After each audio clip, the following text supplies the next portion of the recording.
చెప్పండి మరి ఈరోజు నిరుద్యోగులు మళ్ళీ కాంగ్రెస్ ప్రభుత్వం అధికారంలో తీసుకొచ్చారు కానీ మళ్ళీ రోడ్డు మీదకి ఎక్కుతా ఉన్నారు స్టూడెంట్స్. ఎందుకు అంటే ఇప్పుడు ఈ రోజు ఇక్కడ 33 డిస్ట్రిక్ట్స్ నుండి ఇంతమంది నిరుద్యోగులు వచ్చిండ్రు. ఈ రేవంత్ రెడ్డి సర్కారు వస్తే మాకు, కాంగ్రెస్ వస్తే మాకు జాబ్స్ వస్తాయని వేల ఆశలతో వాళ్ళంతా ఒక డ్రీమ్తో వాళ్ళు ముందుకు వచ్చిండ్రు. ఈ రోజు ఇంత ధర్నా చౌక్లో ఇంతమంది నిరుద్యోగుల ఆశలు, అక్కడేమో పోలీసులను వ్యాన్లను ఆపేసి ఎక్కడికక్కడ అరెస్ట్ చేయాలి, చిన్న మిస్టేక్ జరిగినా కూడా తీసుకెళ్లి లోపలేసేటట్టు ఉన్నారు.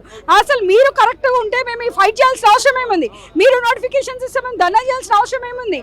మీరు 60,000 ఉద్యోగాలు టీఆర్ఎస్ గవర్నమెంట్లో ఇచ్చింది, ఇది టీఆర్ఎస్ గవర్నమెంట్లో ఇచ్చింది. గ్రూప్ 1 కానీ గ్రూప్ 2 కానీ వాళ్ళు ఇస్తే మీరు రిజల్ట్స్ ఇస్తున్నారు, మీరు అపాయింట్మెంట్ ఆర్డర్ ఇస్తున్నారు, మీ నోటిఫికేషన్స్ ఏమి ఇవ్వలే.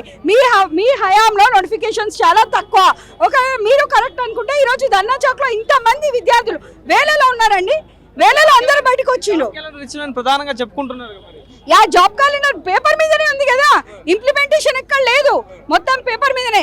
జాబ్ లేదు, క్యాలెండర్ లేదు, అదంతా నామకే వస్తాయి. ఇప్పుడు నెక్స్ట్ లోకల్ బాడీ ఎలక్షన్స్ వస్తుంది, సర్పంచ్, ఎంపీటీసీ, జెడ్పీటీసీ ఎలక్షన్స్ కోసమే ఈ డ్రామా.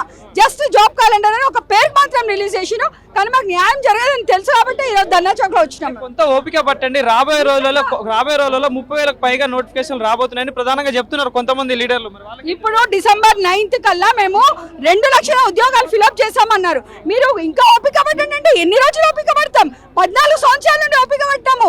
రాముడు వనవాసం చేసినట్టు అయింది మా జీవితాలు, ఇంకెన్ని రోజులు ఓపిక పడతాం మేము?